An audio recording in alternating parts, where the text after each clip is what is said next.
Chào mừng mọi người đã đến với phần phân tích ngày hôm nay. Chúng ta sẽ cùng nhau bóc tách một chủ đề cực kỳ thú vị và cũng rất quen thuộc. Cơ sở khoa học thần kinh đằng sau việc liên tục kiểm tra mạng xã hội của người yêu cũ sau khi chia tay. Thực ra thì nó bắt nguồn từ cơ chế sinh học sâu xa của con người, chứ hoàn toàn không chỉ đơn thuần là sự tò mò vô thưởng vô phạt đâu. Để bắt đầu, thử tưởng tượng thế này nhé. Tại sao có quá nhiều người lại trải qua một cảm giác thôi thúc mãnh liệt, gần như không thể kiểm soát được? Kiểu như thức đến 2 giờ sáng, chằm chằm vào màn hình điện thoại chỉ để lướt xem trang cá nhân của người cũ, dù biết 10 là làm thế sẽ rất đau lòng. Người ta thường tự dằn vặt và coi đó là do mình yếu đuối, thiếu ý chí. Nhưng sự thật thì, khoa học đã chứng minh đây là một bản năng sinh tồn mãnh liệt được lập trình sẵn sâu bên trong não bộ của chúng ta. Đi vào phần đầu tiên, lý do theo dõi người cũ, hay chúng ta có thể gọi là sức hút của quá khứ. Cùng xem cơ chế này được hình thành dựa trên nền tảng sinh học thần kinh như thế nào nhé. Các nghiên cứu chỉ ra rằng, khi chúng ta đắm chìm trong tình yêu, hệ thống phần thưởng trong não bộ sẽ ngập tràn dopamine. Cảm giác này giống hệt như phản ứng của cơ thể với các chất gây nghiện cực mạnh vậy. Thế rồi một cuộc chia tay đột ngột xảy ra, nó đẩy tâm trí vào một trạng thái khủng hoảng mà giới khoa học gọi là cai nghiện hóa chất cấp tính. Lượng hormone hạnh phúc dopamine giảm mạnh không phanh, trong khi hormone căng thẳng cortisol lại tăng vọt lên mức báo động đỏ. Chính sự chênh lệch hóa chất khổng lồ này giải thích vì sao trung tâm cảm xúc của não bộ lại tạm thời lấn át đi mọi lý trí. Trong cơn thiếu thuốc trầm trọng đó, bộ não sẽ tuyệt vọng đi tìm một lối thoát. Nó chỉ khao khát một liều lượng nhỏ, có thể chỉ là một bức ảnh hay vài dòng trạng thái về người cũ trên mạng, cố chỉ để xoa dịu đi sự căng thẳng tột độ của hội chứng cai nghiện tình cảm đang diễn ra. Chuyển sang phần thứ hai, nỗi đau này là thật, cấu trúc của sự từ chối. Cách mà não bộ xử lý sự mất mát này ở cấp độ thể chất thật sự vô cùng thú vị. Có một nghiên cứu cực kỳ nổi tiếng sử dụng công nghệ quét não của nhà khoa học thần kinh Naomi Eisenberger từ Đại học UCLA đã chứng minh một điều đáng kinh ngạc. Khi một người đối mặt với sự từ chối hay nỗi đau trong các mối quan hệ, vùng vỏ não vành trước, gọi tắt là GAC, sẽ được kích hoạt rất mạnh. Và mọi người biết không, đây cũng chính xác là vùng não chịu trách nhiệm xử lý những đau đớn về mặt thể xác. Mấu chốt ở đây là mạng lưới thần kinh xử lý nỗi đau thể xác và nỗi đau xã hội thực sự chồng chéo lên nhau. Cơ thể chúng ta coi một trái tim tan vỡ giống hệt như một chấn thương thể chất thực sự vậy. Do đó, sự thôi thúc phải lướt mạng xem người kia đang làm gì không còn là sự tò mò nữa, mà là nỗ lực mang tính bản năng để cố gắng tự băng bó cho một vết thương đang hở miệt. Đến với phần 3, hiệu ứng tâm lý Zeigarnik, câu chuyện còn dang dở. Tại sao tâm trí lại cố chấp không chịu buông bỏ đến vậy? Vấn đề nằm ở cách trí nhớ xử lý những sự việc chưa được giải quyết.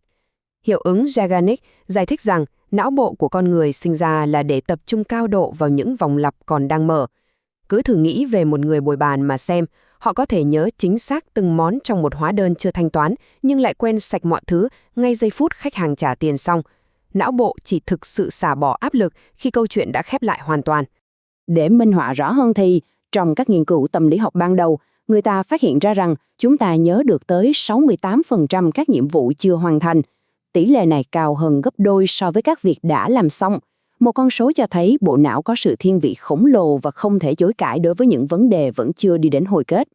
Và đương nhiên, sự kết thúc đột ngột của một mối quan hệ cũng chính là một vòng lặp mở khổng lồ. Mối tình kết thúc giống như một quyển sách đang đọc dở lại bị xé mất chương cuối. Chính vì thế, bộ não sẽ rơi vào trạng thái mất cân bằng và điên cuồng tìm kiếm thông tin trên mạng nhằm đóng lại câu chuyện đó, xóa bỏ mọi sự hoài nghi đang dở dang.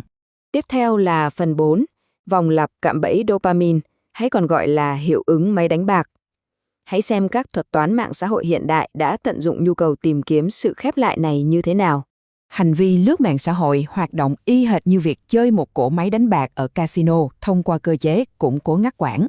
Nó đẩy chúng ta vào một vòng lặp gây nghiện khủng khiếp với 4 bước. Đầu tiên là sự kích hoạt từ cảm giác cô đơn. Tiếp theo là sự kỳ vọng tột độ khi mở ứng dụng. Sau đó là nhận được phần thưởng ngẫu nhiên nếu thấy thông tin mới. Và cuối cùng là thiết lập lại toàn bộ chu kỳ để chúng ta tiếp tục quay cuồng trong đó. Mỗi một mẫu bánh mì kỹ thuật số rơi vãi ngẫu nhiên trên mạng, như lượt thích, ảnh đại diện mới hay một dòng trạng thái bóng gió, lại tạo ra một đợt tăng vọt dopamine khổng lồ.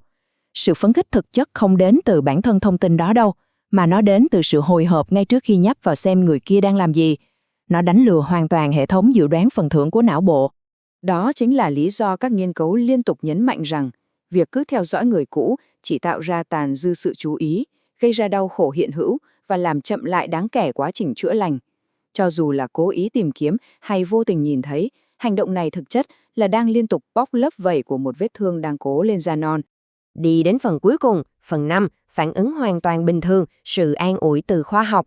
Đã đến lúc chúng ta bình thường hóa hành vi vô cùng phổ biến và mang đậm tính bản năng này. Mọi người cần nhớ kỹ kết luận này từ các nhà khoa học. Việc kiểm tra hồ sơ mạng xã hội của người cũ tuyệt đối không bao giờ là sự thất bại hay kém cỏi của cá nhân, mà ngược lại, nó là một cơ chế sinh tồn vô thức. Bộ não chỉ đang tuyệt vọng cố gắng điều chỉnh lại một cuộc khủng hoảng sinh học đầy đau đớn mà thôi. Hiểu được điều này chính là bước đầu tiên để chúng ta ngừng tự trách móc bản thân. Vậy đâu là phương thuốc giải độc?